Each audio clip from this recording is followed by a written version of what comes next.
Some of the assumptions, though, so I'll get into those are some of the realities. I want to get into some of the assumptions that perhaps I may have a problem with MegaChurch or the cornering of songwriting and all this kind of stuff. One is this, is that we as a culture, as a church culture, have almost placed the MegaChurch and these influential churches as the experts in every area of Christian engagement because they're large. Does that make sense? Yeah. So it's like, because, I've gone to conferences of massive churches, and when you go to a conference, man, at a huge church, you go to like that elevation behind the scenes thing they used to do, or you go to like Gateway or some of these other massive, you walk into the space and you're like instantly inspired. Like God wants me to do this. Like God wants me to do this. And you go through a tour and they show you all the gear that they use. They show you like, the $2,000 in-ear monitor packs. They show you, the $1,000 capsule on the mic, and you're like, y'all amazing. That's why you sound so dope. I need to go back home and do this. Right? And but because these ministries are successful, no matter how the success came, perhaps the success came through a leading voice, a personality. Perhaps the success came like Hillsong, not just through the influence of their church, but their music really like made them fully relevant. And then they spun off to other things. But when we see the MegaChurch as the expert, I think for me, it begins to hurt the local witness of those who are on the ground doing the work in forgotten spaces.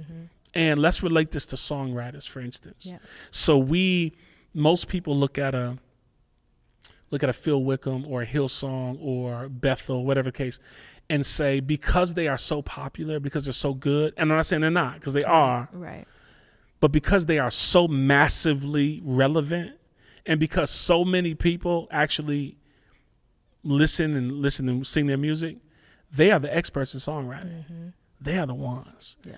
And I think that hurts the witness of the local worship leader, the local songwriter, because then there's an insignificance that comes because you know that your song, whether you think it's good or not, it's never going to hit the masses.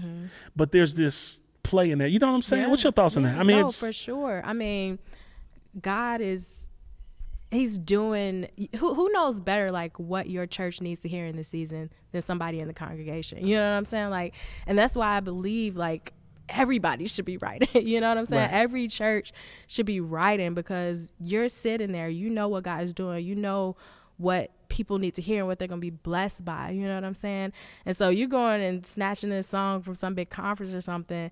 Maybe God has like something really specific he wants to say to your church and through your church to the rest of the world. You know what I'm saying? I think we love those songs. Like we do. love. We gonna always have a What a Beautiful Name It Is and a Reckless. You know what I'm saying? Those are my jams. That's not knocking that or saying we need to totally eradicate these megachurch songs. However, we need to not stamp on creativity within the church. I agree. Within our local churches. And with that, because we look at mega churches as the expert, and we say because the preaching is good, they're experts at preaching, because groups are blowing up, they're experts at groups. I mean, there's a lot of different indicators that make a church thrive. And one, geography, environment, part of the country, gifting, whatever the case may be. Yeah. But I think the wrong assumption is to look at a mega church and say, you are the expert at said things because you have the resource to provide said things. Like, because you see what I'm saying? Here's what I say to that in terms of songwriting, because you mentioned songwriting and how we need to write for our local expression. I believe, I'm going to say this so y'all don't kill me on this, but I believe this. I believe that the megachurch worship industry, songwriting, whatever, has inspired us in many ways. I've been so inspired by these songs that have come out of the mega churches, both black, white, and other. However, it's also made us extremely lazy. Yeah. Because I believe that as local worship pastors, songwriters in churches, it is easier for me to say, what's the top 20 hits that I can that my worship team's already listening to, And because they listen to it, I'm gonna teach it. They love it. The church loves it because it's top 20 on whatever. Right. I don't know Christian radio now, but whatever's out there Right. now. K-Loves, that's still the thing. Yeah. So because everybody is circulating, everybody knows it, it's gonna work, and it does work. But to me, it's lazy, not irresponsible, but lazy when you lean on these massively produced and available songs rather than leaning into the vulnerability of a local congregation and saying what would express kingdom in my local congregation that it's going to take a little bit of work for me to really lean into. Yeah. What does that call for? That means that I have to be incarnational in my relationship. I got to be amongst people. I got to know who's in my congregation. Right. I got to know what the burden of my leadership, like what do we stand for, who we are, and then I write to those things. And I just think people get lazy when they say, oh, that song's dope, let's grab that and sing it.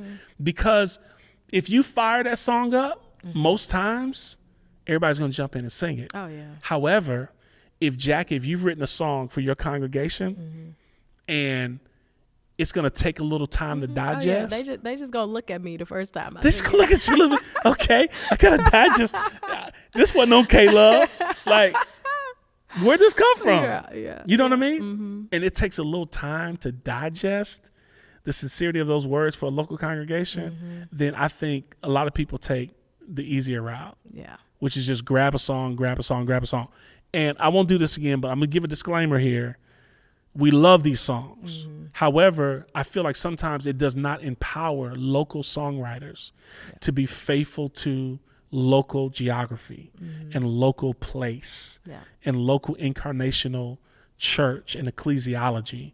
And it allows for us to just take what's easy and preach it. Yeah. It's a popularity contest. Like that's really what it's come down to. Like you said, it's easy to just see what are the top songs, and I'm guilty of that. Like as a worship leader, I just like, okay, we gotta use this phrase like what's gonna work. Right, what's gonna work? That's scary. That's scary to see what's gonna work.